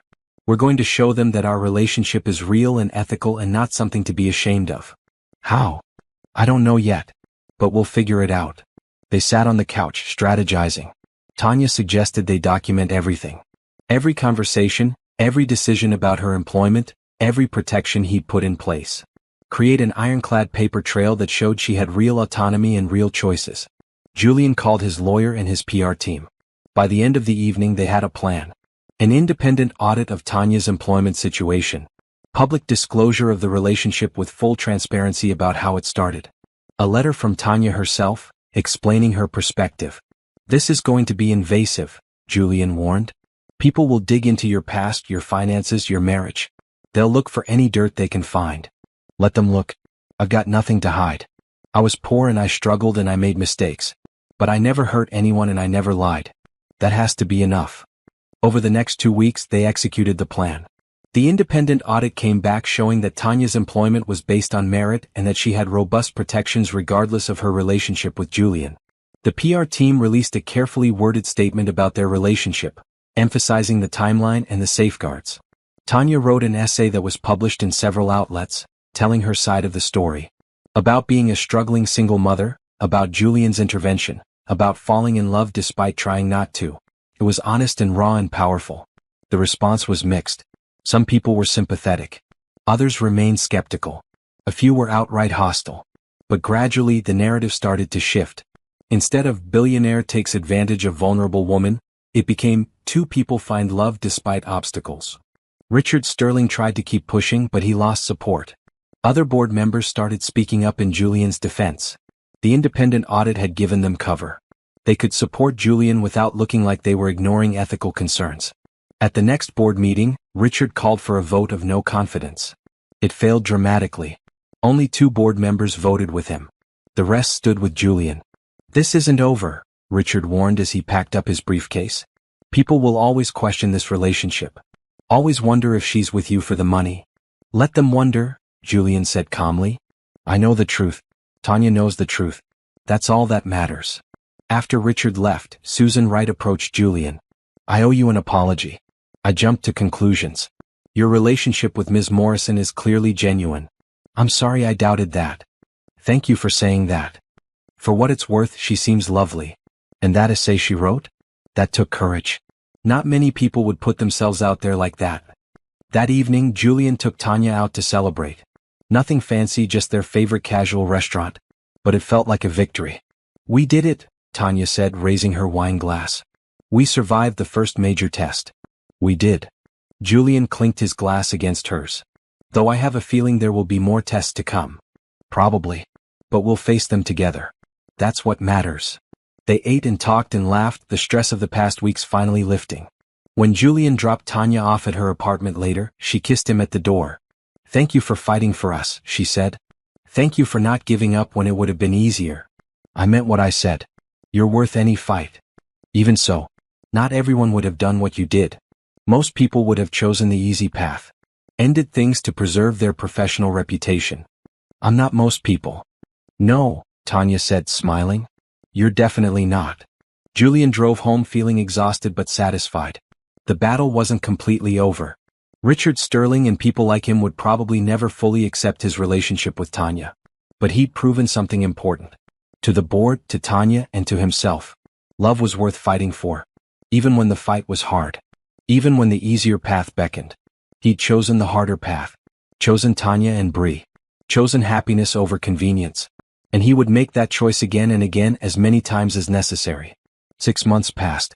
Spring turned to summer, and the relationship that had started with a whispered prayer to a department store Santa grew into something solid and enduring. Julian had practically moved into the apartment, though he kept his penthouse. Most nights found him there, having dinner with Tanya and Bree, helping with homework, watching movies on the couch. The domestic routine that had once seemed foreign now felt essential. Bree had started calling him Julian Dad, a compromise that made everyone smile. He wasn't trying to replace her biological father, but he was filling that role in her life. The distinction mattered. One Saturday morning, Julian woke up in Tanya's bed, sunlight streaming through the window. He could hear Bree in the kitchen, probably making her signature terrible pancakes that they would all pretend were delicious. Tanya slept beside him, peaceful and beautiful. This was what happiness looked like, he realized. Not the big moments or grand gestures, but these small, ordinary mornings. Waking up next to someone you loved. Hearing a child's laughter from the next room. Knowing you were exactly where you belonged. He'd been thinking about proposing for weeks. Had the ring picked out, hidden in his penthouse safe. But he kept waiting for the perfect moment, the ideal setting. Then he realized he was overthinking it. With Tanya, nothing needed to be perfect. It just needed to be real. That afternoon, he gathered Tanya and Bree in the living room. They looked at him curiously. "What's going on?" Tanya asked. "You look nervous." "I am nervous." Julian took a deep breath. "Bree, can I talk to you first? In private?" Bree's eyes went wide. "Am I in trouble?" "No, nothing like that. I just need to ask you something important." They went to Bree's room. She sat on her bed, looking up at him with serious eyes. At 7 years old now, she was growing up fast. Smart and kind and brave. "Bree, you know I love you, right?" "I know." "I love you too, Julian Dad. I also love your mom. Very much. And I want to ask her to marry me. But before I do that, I need to ask you if that's okay. Because this affects you too. If your mom says yes, I'll be your stepdad officially. I'll be part of your family permanently. How do you feel about that?" Bree was quiet for a moment.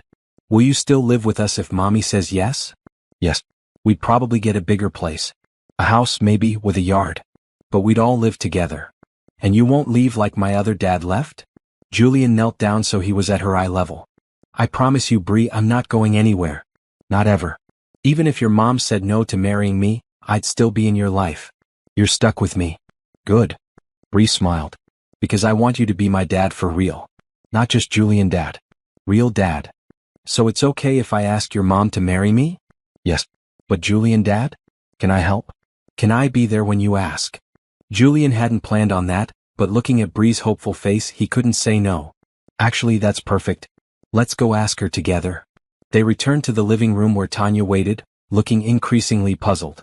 Julian and Bree stood in front of her, both nervous now. "What is happening?"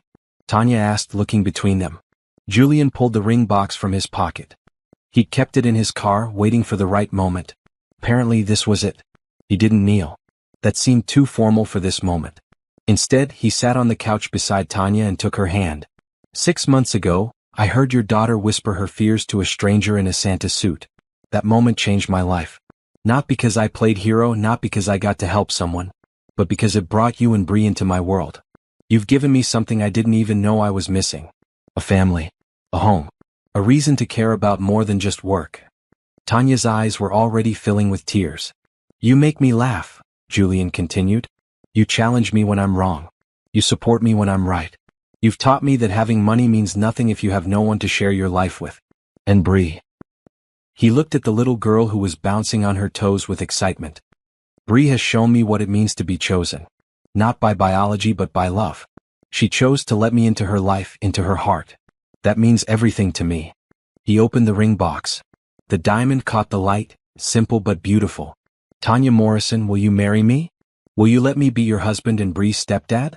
Will you let me spend the rest of my life making you both as happy as you've made me? Say yes, Mommy, Bree whispered loudly. Tanya was crying now, full tears streaming down her face. Yes. Yes, of course yes. Julian slipped the ring on her finger and then Bree was hugging both of them, and they were all crying and laughing at the same time. A tangle of arms and joy and relief. Can I call you Dad now instead of Julian, Dad? Bree asked. Since you're going to be my real dad? You can call me whatever you want, Julian said, voice thick with emotion. I'd be honored to be your dad. Okay, Dad. Bree tested out the word, grinned and said it again. Dad. I like it. They spent the rest of the day celebrating. Called friends and family to share the news. Tanya called her mother, who cried on the phone and said she couldn't wait to meet Julian. Bree called her friend Sophia and talked excitedly about being in a wedding. That evening, after Bree had finally gone to bed, too excited to sleep but forced to anyway, Tanya and Julian sat on the couch together. She kept looking at her ring, turning her hand to watch the diamond sparkle. I can't believe this is real, she said. Sometimes I still think I'm going to wake up in that basement apartment, going to my third job, coughing blood into tissues. That life is over. This is your life now. Our life. It happened so fast. A year ago I was barely surviving. Now I'm engaged to you. It doesn't seem possible. Life can change quickly. For better or worse. We got lucky. We got better. Tanya leaned against him. What kind of wedding do you want? Big and fancy? Small and intimate? Whatever you want. I'm happy with anything as long as you're there. Small then. Just family and close friends. Nothing elaborate. Maybe outdoors if the weather cooperates. That sounds perfect. Your business associates are going to be disappointed. They probably expect a big society wedding. They can be disappointed. This wedding is about us, not them. Tanya was quiet for a moment. Julian? Thank you. For everything. For hearing Bree that day. For helping us. For loving us. You saved our lives in so many ways. You saved mine too. You just didn't realize it. I was lonely and I didn't even know it. Work had become everything because I had nothing else. You gave me something else. Something better. We're really doing this. Getting married. Becoming a family officially. We're already a family. The wedding just makes it official on paper. Still, it's a big step. Are you scared? Terrified, Julian admitted. I've never been married. Never been a parent. I have no idea if I'll be any good at it. You're already good at it. You've been practicing for 6 months. And Bree loves you completely. That's all that matters. What about you? Are you scared? Yes. My first marriage was a disaster. I'm scared this one will be too. I'm scared you'll change your mind. Scared I'm not enough for your world. Scared that one day you'll regret choosing us. I won't regret it. Ever. Even if things get hard, even if we fight sometimes, even if marriage turns out to be more difficult than we expect. I'll never regret choosing you. Promise. Promise. They sealed it with a kiss. Long and deep and full of promise. When they broke apart, both were smiling. We should start planning, Tanya said. Figure out when and where. Make a guest list. Tomorrow. Tonight, let's just sit here and be happy. So they did. They sat in the quiet apartment, engaged and in love and ready to face whatever came next. Together. Outside, the city hummed with activity. Somewhere, other people were struggling. Other single mothers were working too many jobs, too sick to rest, too scared to ask for help. Other children were whispering fears to strangers, hoping for rescue. Julian couldn't save them all. But he'd save these two. His family. And tomorrow he would start thinking about how to help more people. How to use his resources to break the cycles that trapped families like Tanya and Bree had been trapped. Maybe establish a foundation. Maybe fund programs for single mothers. Maybe create pathways for people to escape poverty. But tonight was just for them. For celebrating their engagement. For holding on to this perfect moment before life got complicated again. Because life would get complicated. It always did. But they would face it together. And that made all the difference. The wedding was scheduled for a Saturday in October, exactly 1 year after Julian had first heard Bree's whispered plea to Santa. Tanya insisted on the timing. She wanted to mark the anniversary of when their lives had changed forever. They'd found a small venue outside the city. A garden with autumn flowers and trees painted in shades of red and gold. Nothing ostentatious, nothing designed to impress. Just a beautiful space where they could gather with people they loved. The guest list was deliberately small. Tanya's mother and a few relatives. A handful of Julian's genuine friends, not business contacts. Patricia Lee and several colleagues from Grant Industries who had become real friends to Tanya. Bree's friend Sophia and a few of her classmates. Maybe 50 people total. Tanya wore a knee-length blue dress, simple and elegant. Bree was her flower girl, wearing red as requested, practically vibrating with excitement. Julian wore a dark suit, nothing flashy. They'd agreed to keep everything understated. This wasn't about showing off. It was about making promises and meaning them. The ceremony itself was brief. They'd written their own vows. Tanya went first, her voice steady despite the tears streaming down her face. Julian, a year ago I was drowning. I didn't know it at the time. I thought I was doing what needed to be done, staying strong for my daughter. But I was drowning. You threw me a lifeline. Not just money or housing or a job, that you gave me all those things. You gave me hope. You showed me that kindness still exists. That sometimes people help just because they can, not because they want something in return. She paused, collecting herself. You loved me when I couldn't understand why you would. You saw value in me that I'd stopped seeing in myself. You gave Bree a father who chooses to be here, who shows up every day with patience and love. You've taught us both what family can be, what love should be. I promise to spend the rest of my life showing you that your faith in us wasn't misplaced. I promise to love you fiercely, to challenge you when you need it and support you always, to build a life with you that matters, to never forget where we came from or take for granted where we are now. Julian had to clear his throat several times before he could speak. Tanya, I spent most of my life building walls, protecting myself from loss by never letting anyone close enough to hurt me. I told myself I was fine alone. That success was enough. And then I heard Bree asking Santa to save you, and something in me broke open. Or maybe it was something that had been broken finally starting to heal. He smiled at Bree, who was watching with wide, teary eyes. You and Bree didn't just let me help you. You let me love you. You trusted me with your fears and your hopes. You made space for me in your lives. That's a gift I'll never stop being grateful for. I promise to be worthy of that gift. To be the father Bree deserves. To be the husband you need. To show up every day and choose you both over and over. To remember that having everything means nothing if you have no one to share it with. And to never, ever take a single moment with you for granted. There wasn't a dry eye in the garden by the time they exchanged rings. When the officiant pronounced them married, Bree cheered loudly enough that everyone laughed through their tears. The reception was casual. Food served family style. Dancing on a small patio. Toasts that were heartfelt rather than polished. Julian's old therapist made a joke about him actually taking her advice about opening up to people. Patricia Lee told embarrassing stories about Tanya's first week in the mailroom. Tanya's mother welcomed Julian to the family with tears and fierce hugs. But the moment that mattered most came later that evening. After the cake was cut and the formal events were done, Julian found Bree sitting at a table, swinging her legs and watching the adults dance. He sat down beside her. Having fun. The best time ever. This is even better than my birthday party. I'm glad. Julian adjusted his tie, which was starting to feel tight. Hey Bree, I have something for you. A present? Sort of. He pulled out a folder he'd been keeping in his jacket. Inside were legal documents, carefully prepared by his lawyers. These are adoption papers. If you're okay with it, I'd like to adopt you officially. Make you my daughter legally, not just in our hearts. Bree's eyes went huge. Really? You want to adopt me? More than anything. But only if you want me to. It's your choice. What happens if you adopt me? Your last name would change to Grant, if you wanted to. Or you could hyphenate and keep Morrison too. And legally I'd be your dad. If anything ever happened to your mom, God forbid, I'd be your legal guardian. You'd inherit from me the same as any biological child would. In every way that matters, you'd be mine. Bree threw her arms around his neck. Yes, I want you to adopt me. I want to be your daughter for real. Tanya appeared then, drawn by the commotion. When Julian explained what was happening, she started crying all over again. Happy tears this time. You didn't tell me you were doing this? she said. I wanted it to be a surprise. For both of you. When? We can file the papers next week if Bree wants. The process takes a few months, but it's pretty straightforward when everyone consents. Tanya pulled both of them into a hug. Their small family wrapped in each other's arms, while the party continued around them. Later that evening, after the reception ended and they were driving home as a family for the first time, Bree fell asleep in the back seat. Julian glanced in the rearview mirror at her peaceful face.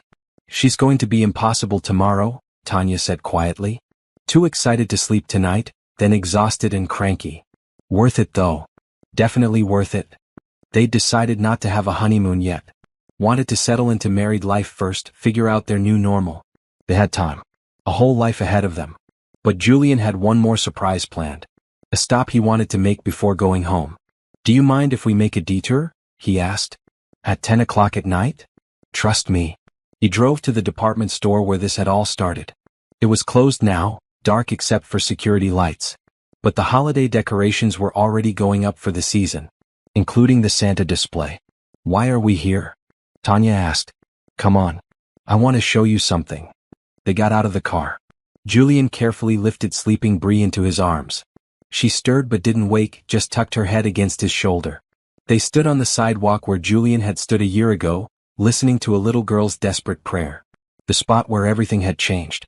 This is where I heard her, Julian said quietly. Right here. I was walking to my car thinking about work. And then I heard Bree telling Santa that you were sick but still working. That she was scared you wouldn't wake up one morning. Tanya looked at the store window, at the empty Santa chair waiting for next month's holiday rush. I had no idea she was that worried. She never said anything to me. Kids protect their parents. Just like parents protect kids. She was carrying that fear alone because she didn't want to add to your burdens. And you heard her. Out of all the people walking past this store that day, you were the one who heard her and cared enough to do something. I don't think it was random, Julian admitted. I think I was supposed to hear her. I think you were both supposed to come into my life. Some things are meant to be. I don't know if I believe in fate, Tanya said. But I believe in kindness. And I believe that you chose to care when you could have just kept walking. That choice changed everything. They stood there for a few more minutes, holding their sleeping daughter, looking at the place where their story had begun. Then Julian said, I have one more thing to tell you. I've been working on something. A foundation. It's called the Second Chances Foundation. It's going to help single parents who are struggling. Provide emergency funds for medical care, housing assistance, job training, childcare support. Everything you needed but couldn't access. Tanya turned to look at him. Julian, that's amazing. How long have you been planning this? A few months. I've been working with my lawyers and financial advisors to set it up properly. We're launching next month. And I want you to help run it. You know what people in these situations need better than anyone. You've lived it. Me? Run a foundation? Co-direct it. With me. You'd have a real say in how the money gets distributed, what programs we fund. Your experience is valuable. Essential, actually. I don't have the education for something like that. You have something better. You have understanding. Empathy. You know the difference between help that actually helps and help that just makes the giver feel good. That's what we need. Tanya was quiet for a long moment. When Bree made that wish to Santa, I was so scared. Scared of losing my job, scared of getting sicker, scared of what would happen to her if I couldn't work anymore. I felt so alone. Like the whole world had forgotten we existed. And now I want to make sure no one else feels that alone. If we can help even one family the way you helped us, it's worth it. I'm in. Let's do this. Julian kissed her, careful not to jostle Bree. Thank you. For saying yes to all of it. The marriage, the foundation, the adoption. For taking a chance on me. Thank you for hearing my daughter when she needed someone to listen. Thank you for not walking past. They got back in the car and drove home. To their new house, actually. A place with a yard and enough room for everyone to have their own space. Bree's room was painted in her favorite colors. The kitchen was big enough for all of them to cook together. There was a home office where Tanya could work on foundation business. It was the kind of home Tanya had dreamed about but never thought she'd have. The kind of home Bree deserved. The kind of home Julian had never known he wanted until he had people to share it with. They carried Bree inside and tucked her into bed. She mumbled something about cake and flower girl dresses, still half asleep. They kissed her forehead and left a night light on the way she liked it. In their own room, getting ready for bed, Tanya said, I keep thinking about all the things that had to happen for us to end up here. My husband leaving. Me getting sick. Not having enough money for doctors. Bree talking to that Santa. You walking by at exactly that moment. Any one of those things changes and we never meet. Do you wish any of it had been different? Easier? Yes and no. I wish Bree hadn't had to go through the hard times. I wish I hadn't been so sick and scared. But I don't wish we'd never met. I don't wish this hadn't happened. Does that make sense? Perfect sense. I wish you hadn't suffered. But I'm grateful our paths crossed. Both things can be true. They got into bed, turning out the lights. Through the window, city lights twinkled in the distance. Closer, they could hear the gentle sounds of their neighborhood. A dog barking. A car passing.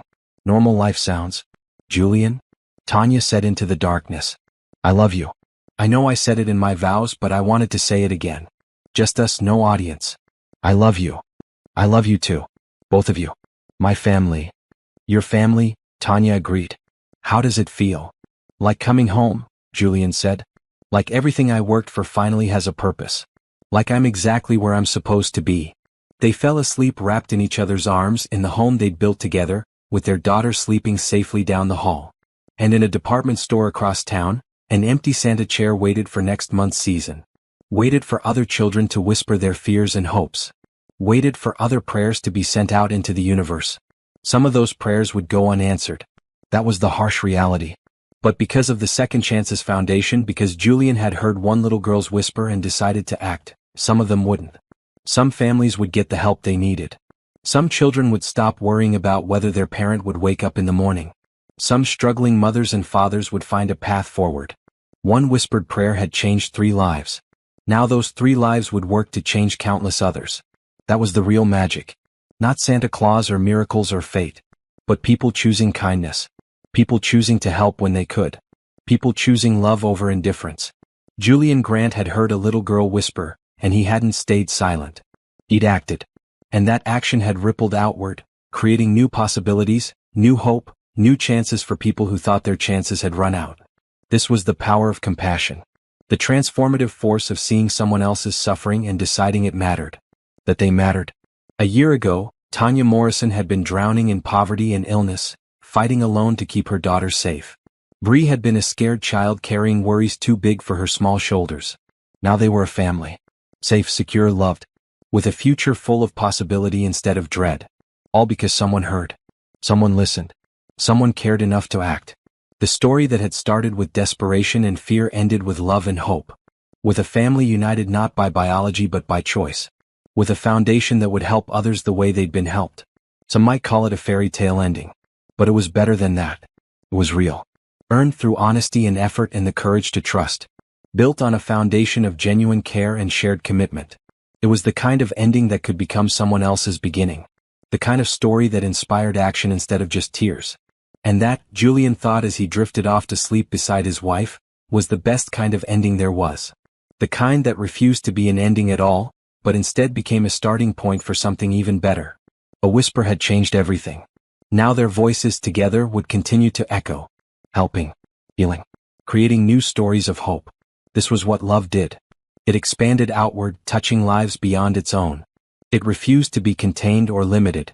It grew and spread and transformed everything it touched. One family saved by kindness. Now saving others in turn. Coming full circle. Starting again.